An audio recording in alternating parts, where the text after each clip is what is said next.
Alrighty, let's do this. Hey YouTube, how are we doing tonight? How's everyone feeling? Hope you're doing amazing. Merry Christmas, Happy Holidays, if you're listening and watching this right around when I upload it. So, here's the skinny, here's what we're doing tonight. We're playing some Rocket League, except not quite. So let me explain what exactly it is we are doing.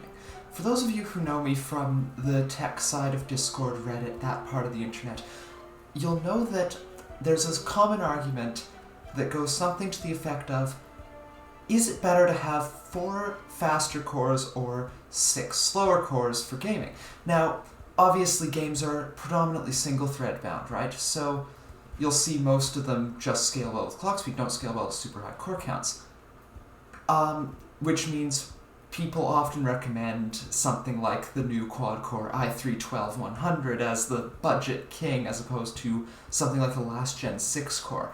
Now, I disagree with these people, usually.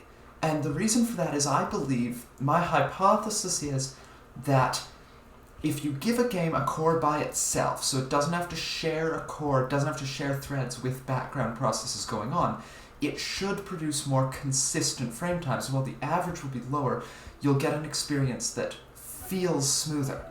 Obviously, there's not much testing for this. Hardware Unbox tested how many cores do you need for gaming. They tested 5600, 5700X, and found very little difference in gaming that couldn't just be attributed to clock speed and cache.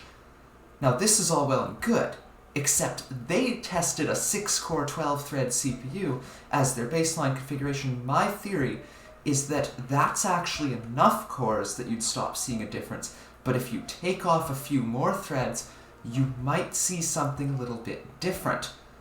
So, of course, I did some more research. And I found that Hardware Unboxed also did some more testing. I'll link both of their tests in the description. And they tested that in order to produce equivalent 1% lows on a clean operating system, they needed an extra 0.5 GHz of core clock and an extra 20 megs of cache to produce the same lows on 4 cores, 8 threads as 6-core 12-thread.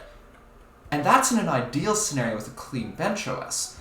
So the thought I had next was that a typical gamer never has a clean OS. Everybody has stuff in the background. They have browsers, music players, chat apps, that kind of stuff, right? Your typical Spotify, Discord, Firefox type things open. And those take CPU usage. Those take resources. They sit in the background, and they don't take all that much out of your system, but they do exist, and they are there. I think that when we combine these low thread counts on budget CPUs with the extra background load and task switching of having the things a typical gamer has going in their OS, we end up with significantly better performance on a slower, higher core count CPU. So what I did was this. I installed a clean copy of Windows, I put a typical gamer set of background apps on it and set them to run at startup.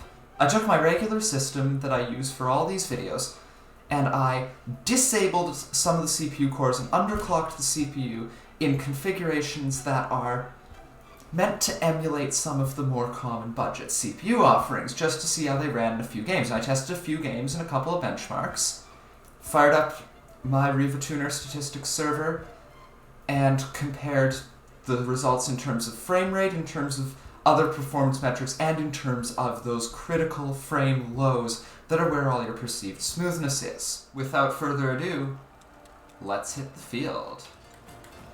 Woohoo! Get out of here. Yeah, baby.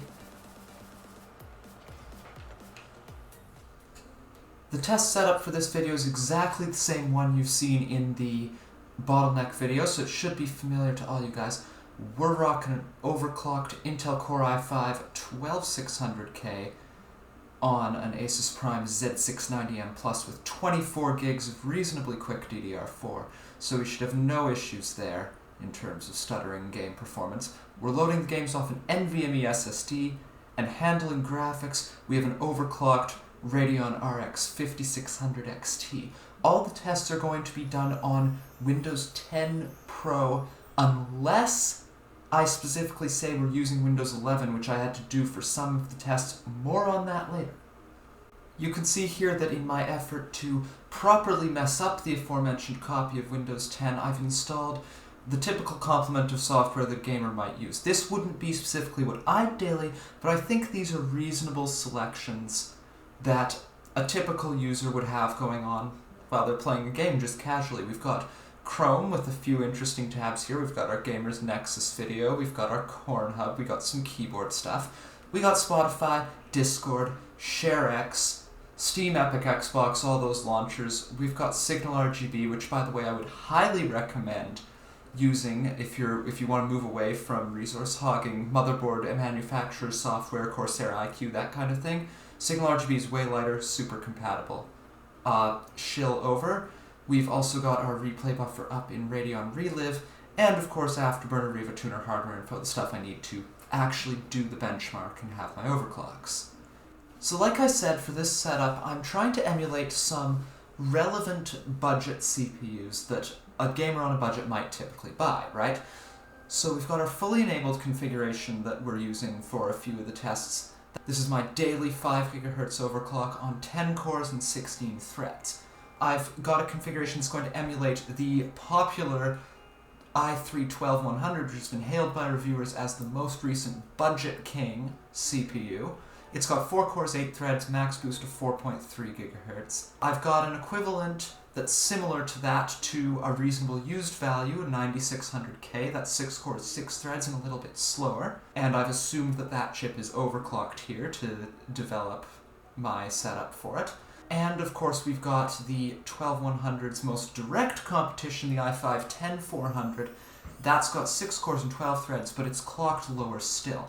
Now these max boost clocks, I've actually punched into my BIOS the actual boost table where it slowly pulls boost as you load up more and more cores, so we'll probably never actually see 4.3 GHz on the 12100, for example, since these games will probably hit most, if not all, of the CPU, and it'll drop into its all-core boost state around 4.1. Obviously this setup isn't perfect. Because I only own the one CPU, I can't disable cache. When you disable cores on Alder Lake, they release their cache. So all of these CPUs are rocking 20 megabytes of their level 3 smart cache, and they're all rocking the same stock ring multiplier for this CPU. I think that this has no bearing on the data. I think just core count and clock speed being manipulated is enough to give us a good picture of what the effects we're looking at are like, but it's obviously an imperfect comparison in those particular ways. So after a sufficient ramble about what exactly I'm doing, how I'm doing it, let's get straight into the results. We're going to begin in alphabetical order with Civilization 6. I ran both the graphics and AI benchmarks just to get a feel for everything at 1080p performance settings with DirectX 11 and the high-resolution textures. Now you can see here that despite the 4-core 8-thread having the highest clock speed, our winner overall is the 6-core 6-thread configuration.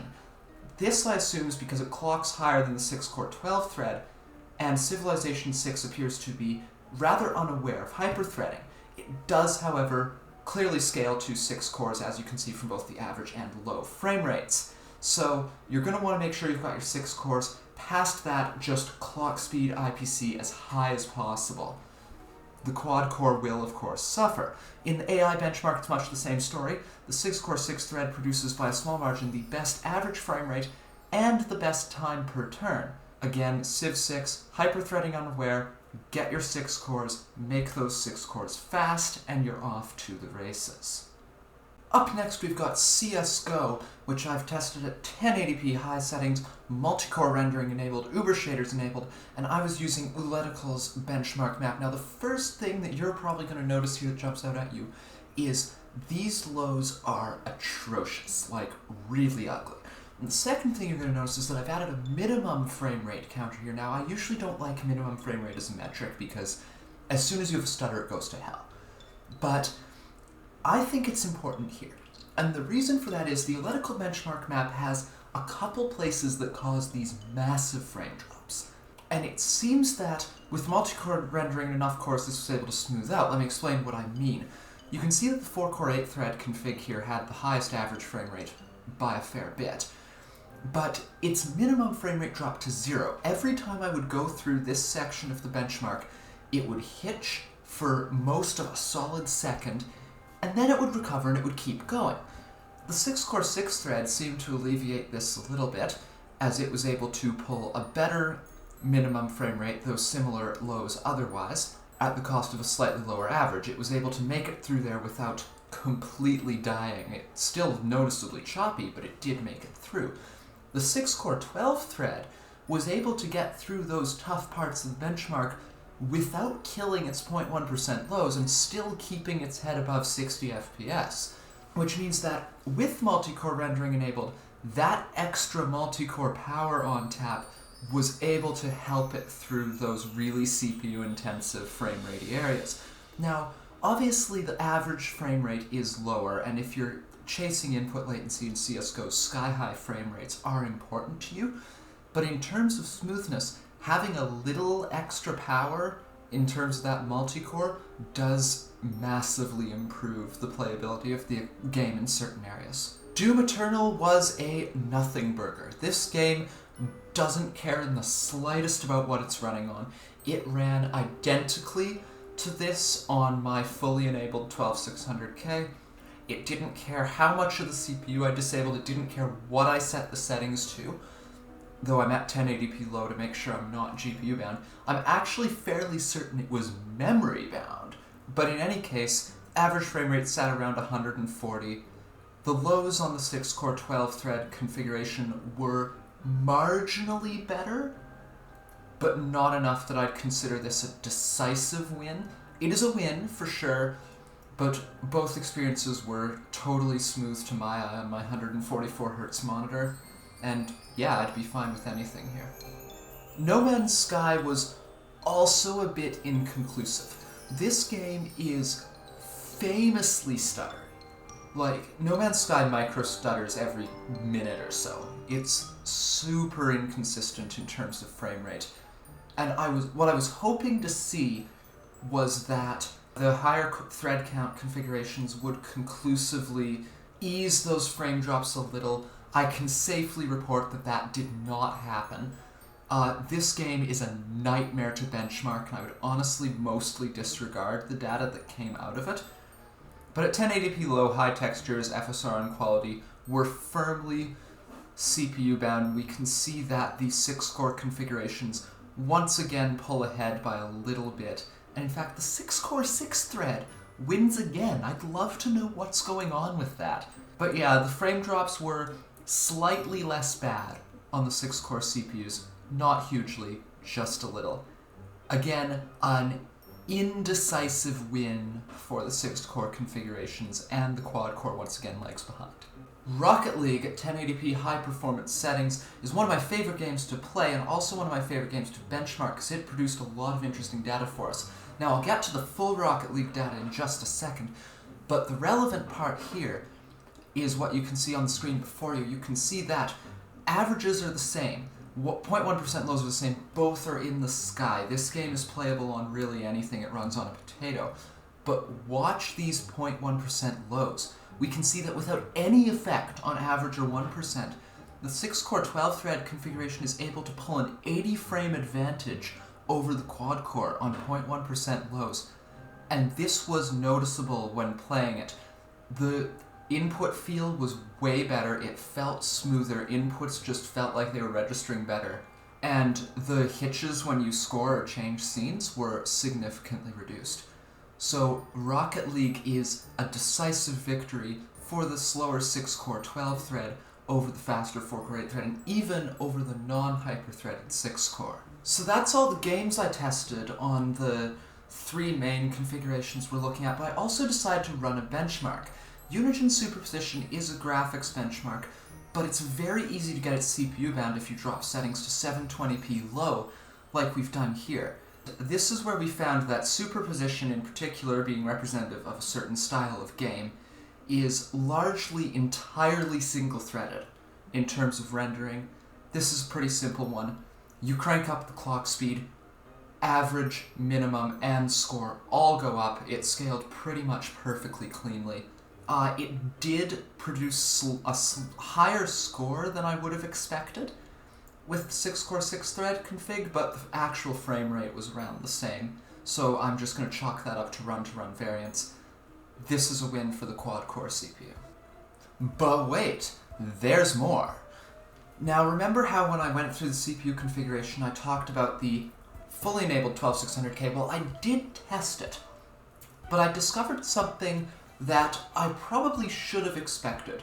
When I went to install Windows 10, I installed Windows 10 purely out of convenience, first of all, because A, it's still the standard, and there's really no reason to upgrade to Windows 11 unless you have one of the big little Alder Lake or Raptor Lake CPUs like I have.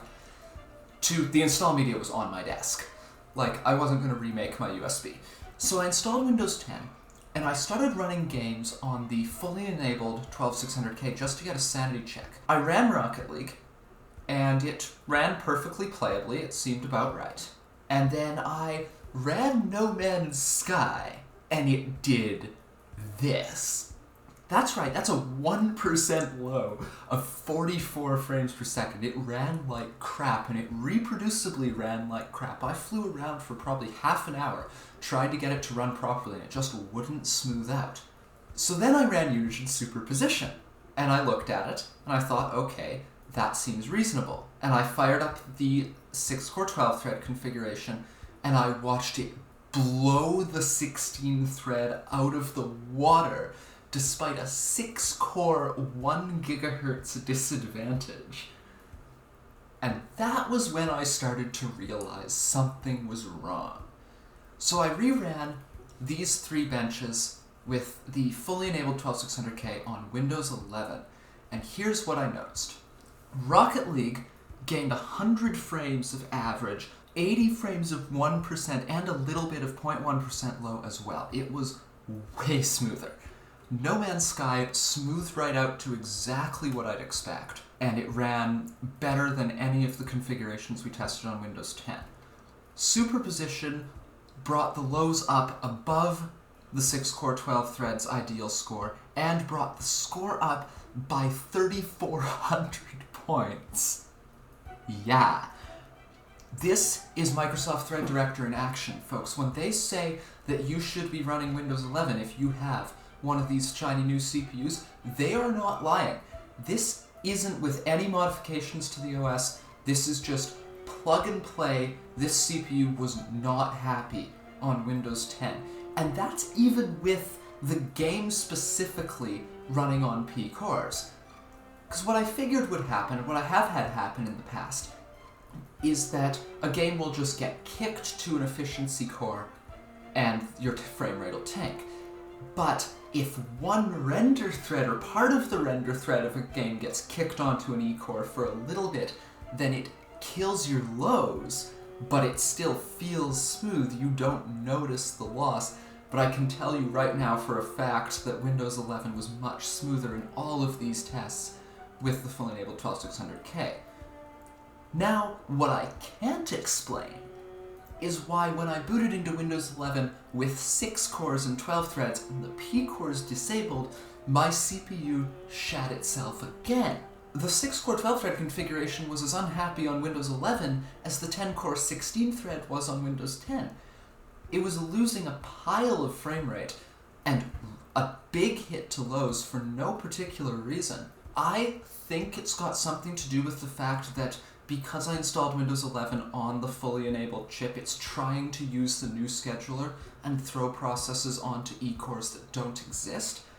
But I would need another CPU that's actually got 6 cores and 12 threads, like a 12400 or something, that I could test with. Unfortunately, I don't own the hardware to get conclusive data on which OS is better when you're on a conventionally designed CPU, but I can confirm to you that on big.little, you get yourself a copy of Windows 11. You'll thank me later. So now that we've got all this data, the question obviously is, what's the conclusion we can draw from this? And the conclusion that I think we can draw from this is, if you bought an i3-12100 and you have your speedy little quad core and it runs your games, don't sweat it. You'll get a perfectly playable experience. You'll have a great time gaming. Just enjoy the video games, sit back, relax, your PC will do the job. But if you're in a situation where you can get those extra cores, and you can get a little extra multi-threaded power behind your chip, even if that means not being able to push sky-high frame rates, you'll actually get a nicer experience with that slightly slower 6-core CPU, and often you can do it for cheaper. Things like the 10400, the Ryzen 5 5500, these are great little budget CPUs that you can get that have that 6 cores, and they should not only run games better now, but age better as games shift towards being optimized for higher thread counts. Call of Duty now can use 12 threads by itself. Like, it runs best on 16, 20-thread chips like my 12600K. So games like that, as we shift towards that in the future, you're going to want your 6 cores to get a good experience. It's also safe to say that there's no reason to upgrade to Windows 11 right now if you're on a conventional CPU, but if you're on that Alder Lake Raptor Lake Big Dot Little CPU, get yourself Windows 11. You'll thank me. Same deal, you'll get a smoother experience overall. Windows 10 is fine, but Windows 11 is just that much better. So yeah, thank you for watching. I hope this helps your purchasing decisions and helps you get the hardware that's best for you, and I hope the data was at least somewhat interesting. Yeah, so stay tuned on the channel, be sure to like and subscribe, because I'll have gaming videos up, and I may have some more tech stuff coming. We'll see what the future brings, so thank you everybody, and I'll see you in the next one. Bye!